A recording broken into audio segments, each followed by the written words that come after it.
morning and welcome to Voice of the Parrot. I'm your host Shasta Ray and I am joined in the studio by the giant dog who is sleeping on the floor, of course, and Murray. He's just kind of hanging out here. He has been clinging to me.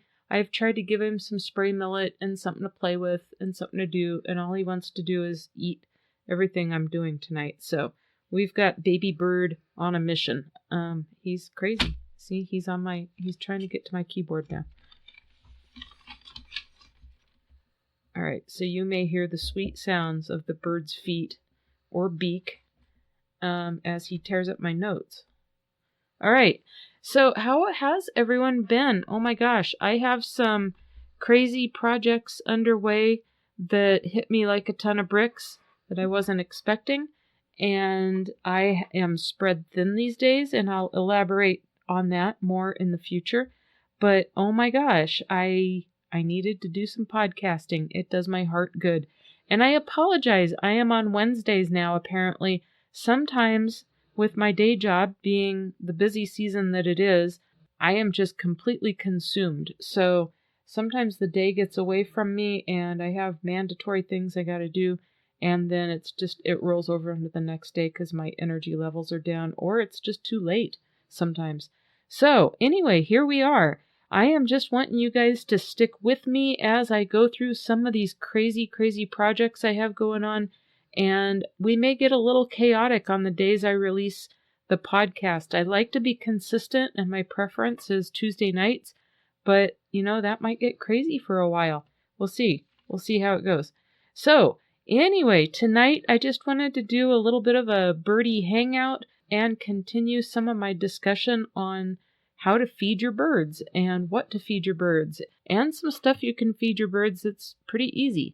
So a lot of people like to make what we call fresh chop, and chop is kind of like a real fine salad for birds. Now the bigger the birds, the bigger the chunks of vegetables, but for the little beaks, for the parakeets, the budgies, canaries, finches, cockatiels, parrotlets, lovebirds, any of these little tiny guys, you're going to want to put it in a food processor and blend that stuff up until it's about like rice, And then a lot of people like to do a blend of grains that you cook on the stove, and then you mix that in with it, and you've got a really healthy little concoction there. What you want to do from that point on is cool it off. You do not want to feed it when the grain blend is hot, and feed that to them every day.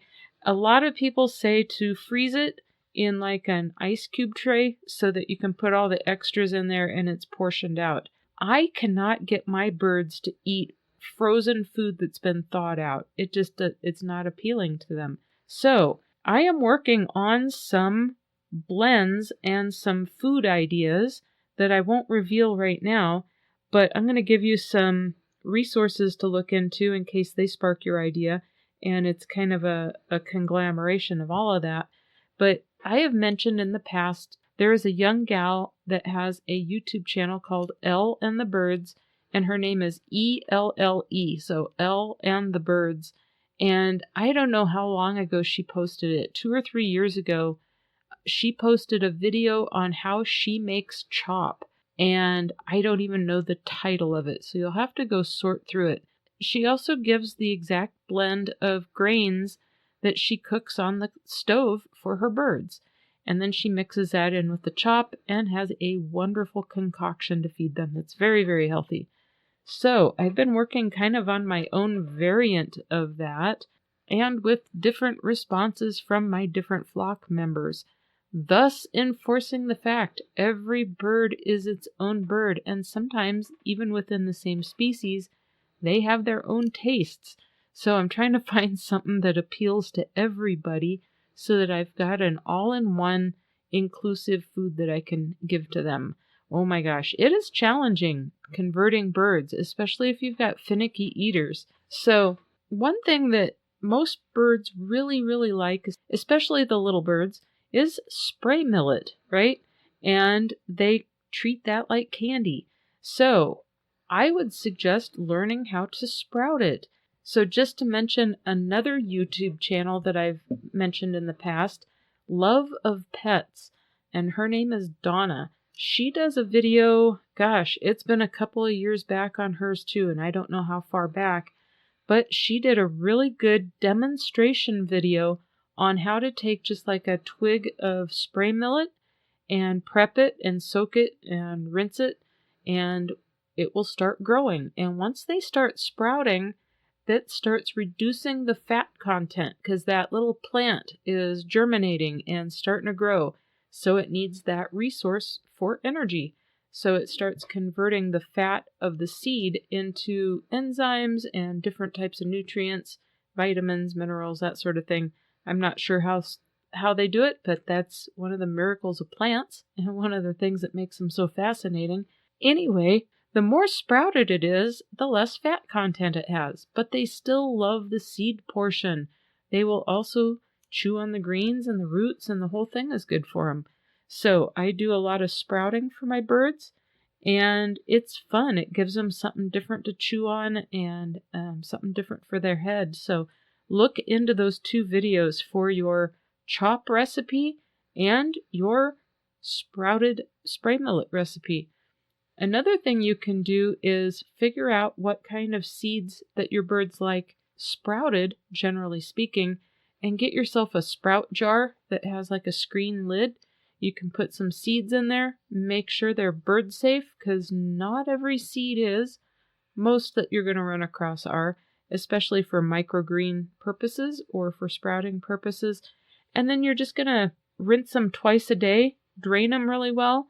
And a lot of times you want those jars upside down, but they keep a really nice level of humidity in it so the seeds don't dry out.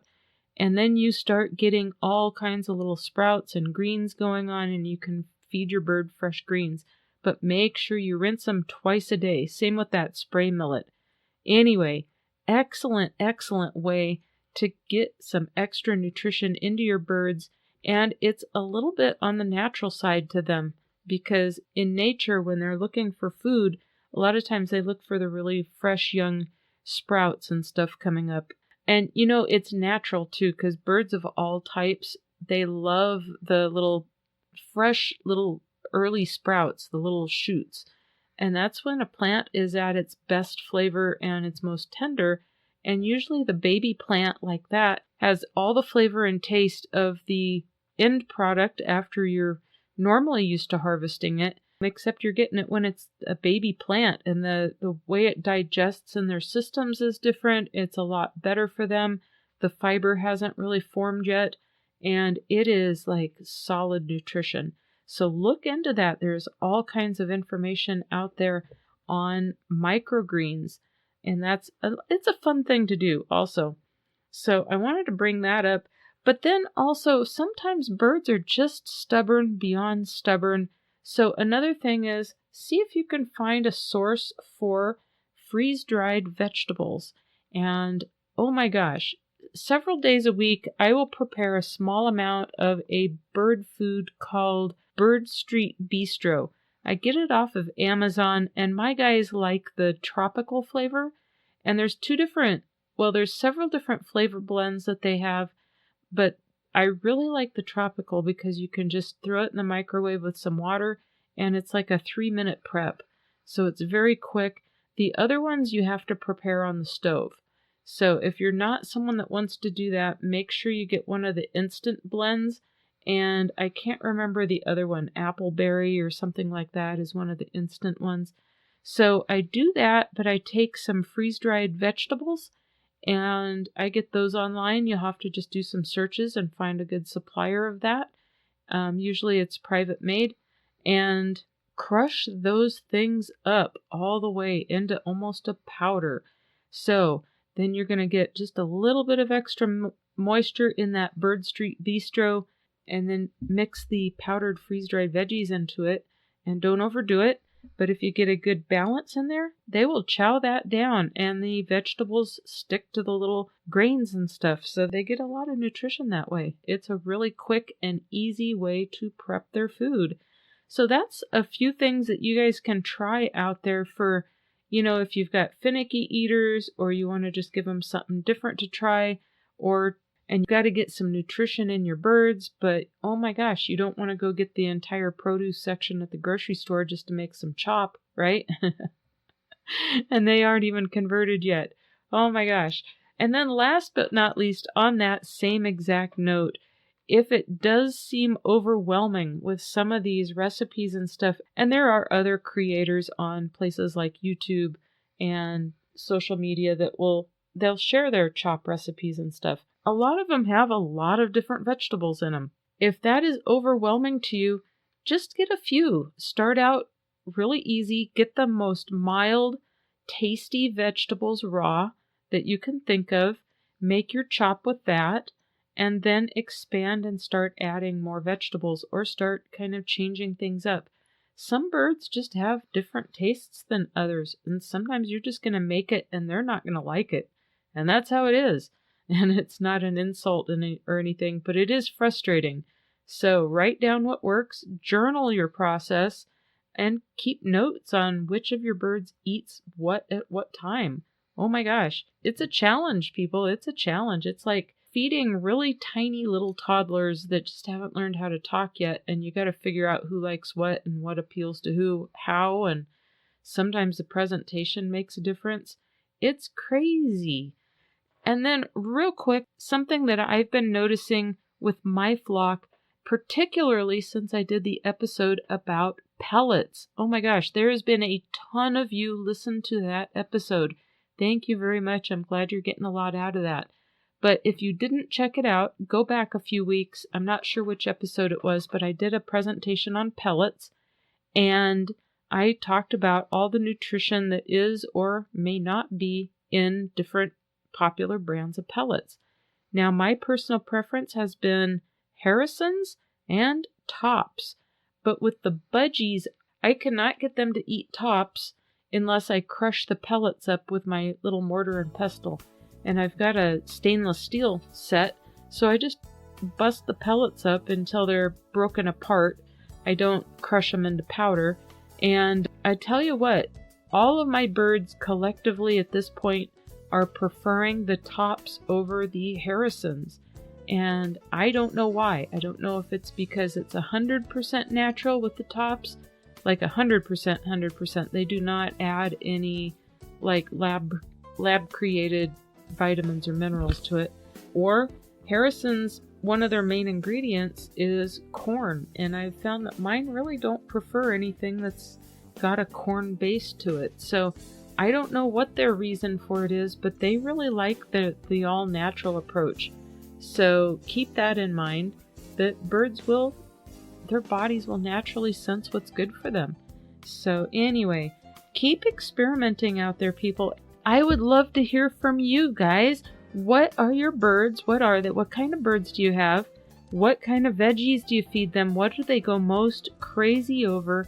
And how do you like to prepare your chop? Does anyone out there want to share their secrets or even your conversion secrets? I would love to hear it. I know that everyone has tried different things with varying degrees of success. So let's share. You can hit me up by email, and that would be voiceoftheparrot@gmail.com. You can also find me on Facebook. I'm on what used to be called Twitter. I guess it is X now. And I am getting my Instagram messages very clearly. That one works really well. So you can hit me up on any of those that works for you. And let me know. Tell me about your chop. Tell me about your birds. Tell me about their favorite veggies. And does presentation make a difference to your birds? Because I find it does to mine. Oh my gosh, they are such little weirdos like that. They can get very picky over very strange circumstances. If you don't present it right, or you chop it up different, or you put it in a different area, they won't go near it. It's crazy. So anyway, I hope that gives you a little bit of food for thought and a few things to try, maybe a little inspiration. We'll keep playing with this as time goes on, and I'm probably going to do shorter episodes for a while, and it may be a little chaotic. So just stick with me out there and keep your eyes peeled for new episodes. I will try to be as consistent as possible, but here again, it may be a little chaotic for a while. And don't worry, if I miss a week or something, I'm still around. It is just crazy in my world right now. So I am expecting a little bit of turbulence in the upcoming weeks. I'll try to make it as easy on you guys as possible. All right, that's all I got for you this week. We will catch you next week. Bye-bye.